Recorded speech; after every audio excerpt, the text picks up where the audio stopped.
I'm Crazy Dee, your narrator. You know, it doesn't matter if you're in the rap game, model game, movie game, or everyday life. It's all the same. When you deal with the unseen, you often deal with the unforeseen. The Black Ice Chronicles. Let's begin.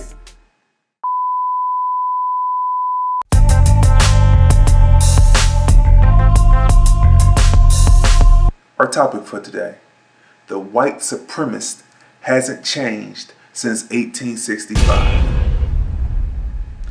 Let's look at the situation with Mexico and the so-called illegal immigrants coming across the border.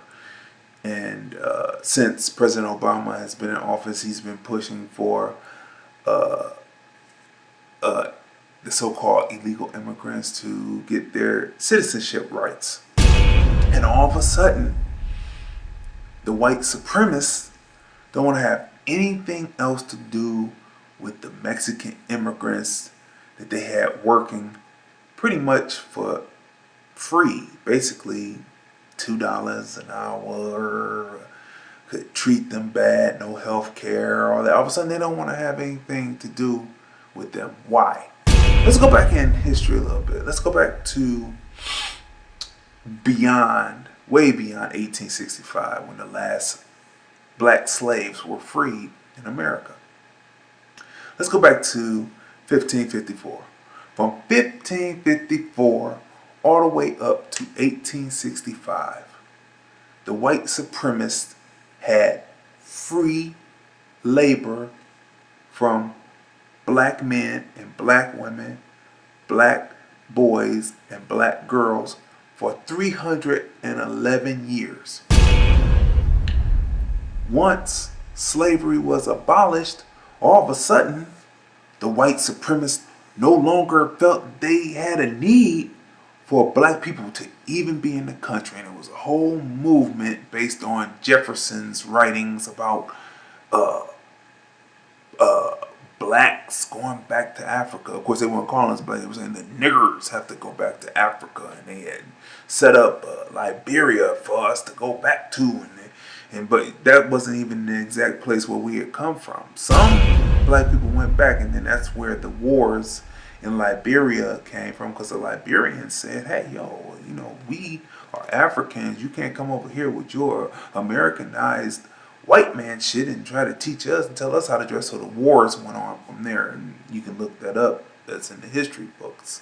Later, Marcus Garvey would have his Black Star Line and be moving back and forth and saying, let's make this the place where we have a port, because Firestone, that's where they get their rubber from for their tires, is Liberia, and we had got that connected. But then now, all of a sudden, they felt that the black man and the black woman was worthless, and they were only worth hanging and torturing and terrorizing, and trying to get them to go back to Africa or just leave America, because you're not an American, you're not an American citizen, because we can no longer use your labor for free.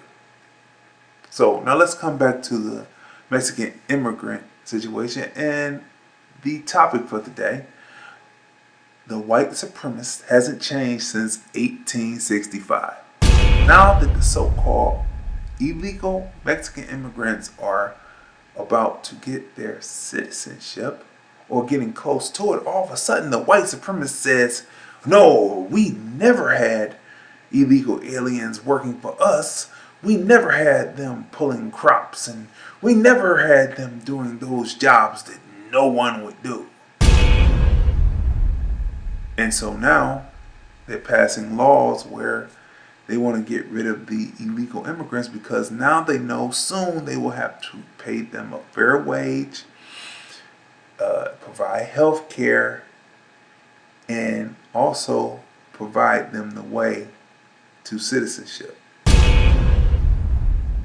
And that's why the white supremacist hasn't changed since 1865. Because once there is no longer any free labor, they want to get rid of the people who they got free labor from. It's the same playbook. Read history. And that's it.